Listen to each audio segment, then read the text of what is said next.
নমস্কার, the news counter .এ আপনাদের আরো একবার স্বাগত।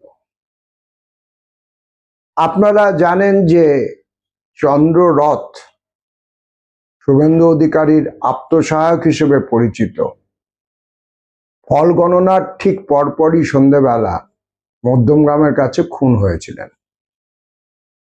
শুভেন্দু অধিকারী এই মুহূর্তে পশ্চিমবঙ্গের সব থেকে বড় হাই প্রোফাইল রাজনৈতিক ব্যক্তিত্ব, এটা আপনারা জানেন।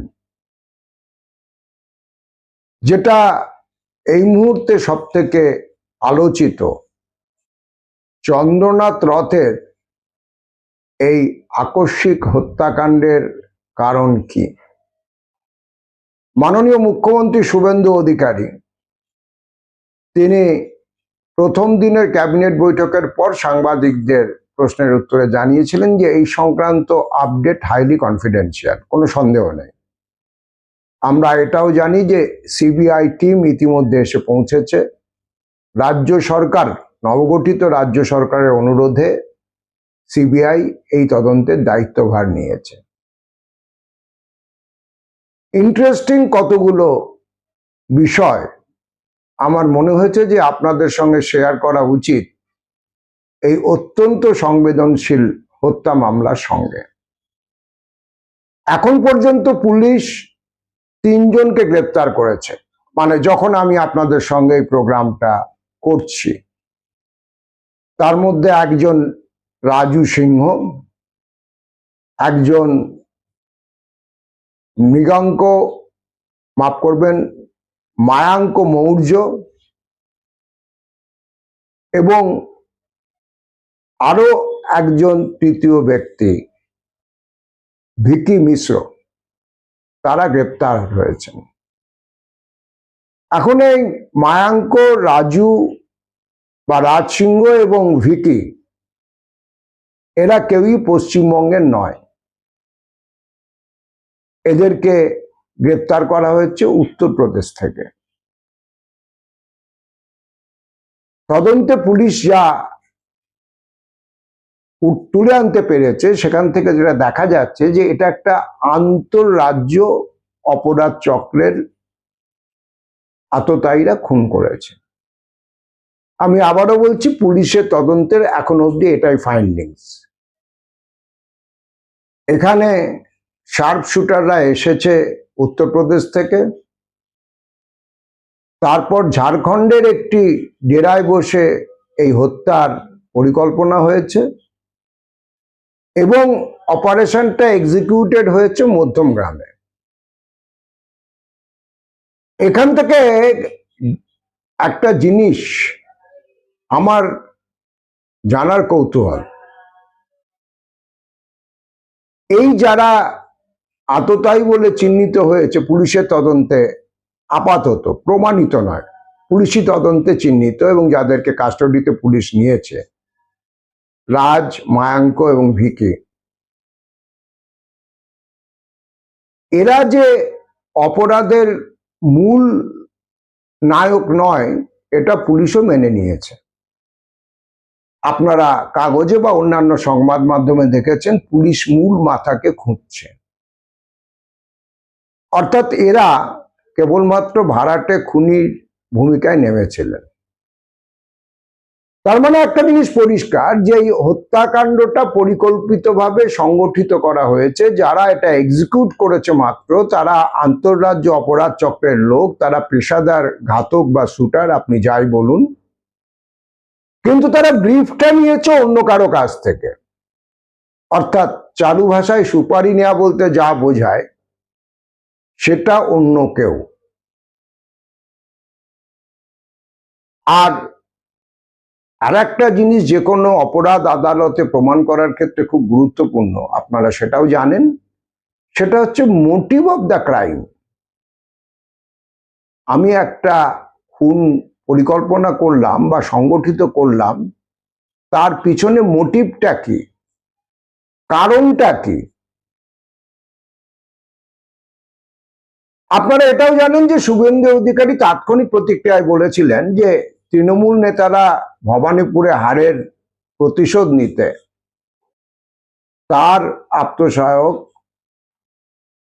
চন্দ্ররথকে খুন করিয়েছে। যেটা ইন্টারেস্টিং, সেটা এখন অবধি পুলিশ বা তদন্তকারী অন্যান্য এজেন্সি যারা তদন্তে নেমেছেন তারা কিন্তু এটাকে মোটিভ বা তৃণমূলের তরফ থেকে কোথাও কোনো সুপারি দেওয়া হয়েছিল এরম কিন্তু কোনো ক্লেম করেননি। তাহলে খুন কার নির্দেশে এবং কেন খুন?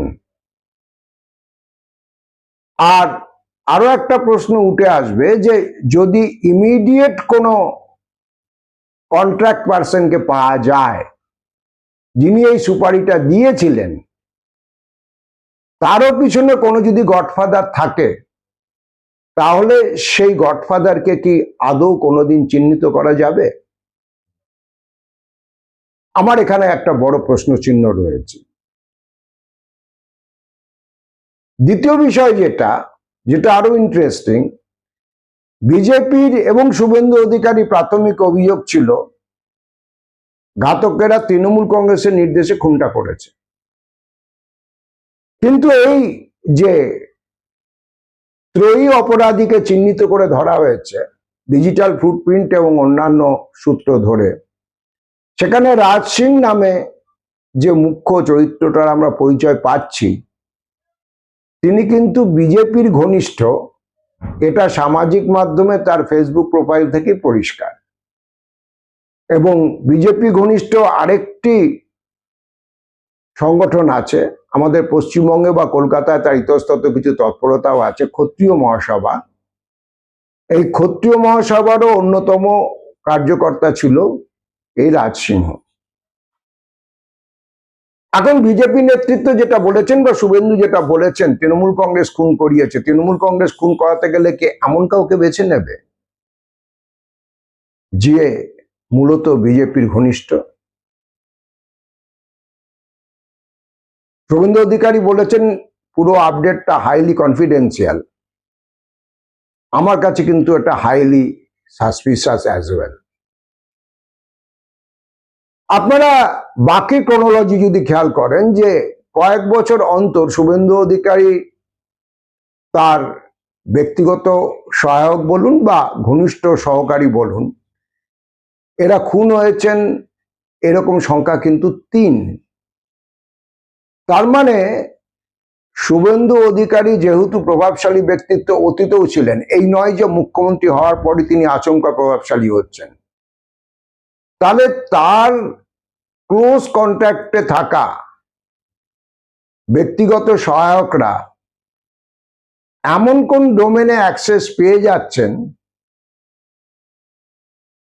যার জন্যই কি তাদের পরপর আনন্যাচারাল ডেথ হচ্ছে?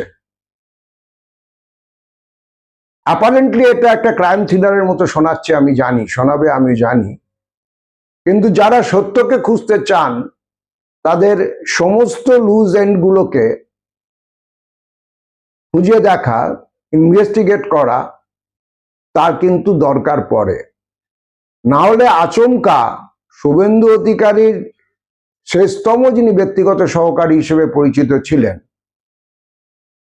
যার অন্য কোনো কোথাও ব্যক্তিগত শত্রুতা ছিল apart from this particular domain, আমরা এখন অব্দি জানি না বা জানিনি। তাহলে তাকে মারতে আচমকা উত্তরপ্রদেশ থেকে একটা ক্রিমিনাল গ্যাং যারা আন্তঃরাজ্য অপরাধ চক্রের সঙ্গে জড়িত, তারা চলে এলো হিন্দি ফিল্মের মতো হ্যাচব্যাক গাড়ি, মোটরসাইকেল নিয়ে, সেগুলো নাম্বার চেঞ্জ করলো। এবং তার থেকেও বড় কথা যে এই চন্দ্ররথ ঠিক কোন সময় বেরিয়ে কোথায় যাবে এবং মধ্যমগ্রামের কোন রাস্তা দিয়ে যাবে, এই ডিটেলিংটা তারা পেয়ে গেল। কারণ তাদের যে ফুটপ্রিন্ট পুলিশ তদন্ত করতে এখন অব্দি উদ্ধার করতে পেরেছে ক্লোজ সার্কিট ক্যামেরা এবং সিমকে ধরে, তাতে এটা পরিষ্কার যে তারা ইতস্তত কোথাও ঘুরে বেড়ায়নি, তারা একটা নির্দিষ্ট রোড ম্যাপ নিয়ে এসেছিল এবং নির্দিষ্ট জায়গায় ঘাতক হিসেবে অপেক্ষা করেছিল। তার মানে দে হ্যাড এনাফ ইনপুটস এবং এই ইনপুটসটা চন্দ্রের পরিচিত কোনো ঘনিষ্ঠ মহল ছাড়া অন্য কোনো সূত্র থেকে লিক হওয়া সম্ভব ছিল না। সুতরাং আমার আশঙ্কা, অতীতে অনেক রহস্যময় হত্যার মতো শেষ অবধি যে রহস্যগুলোর মূল মাথা কারা ছিল, পিছনে ঠিক কারা ছিল এবং মোটিভটা কি ছিল, এটা সামনে আসেনি। শুভেন্দুর আত্মসহায়ক চন্দ্ররথের হত্যার ক্ষেত্রেও শেষ অবধি এই পুরো ব্যাপারটাই হাইলি কনফিডেন্সিয়াল থেকে যেতে পারে।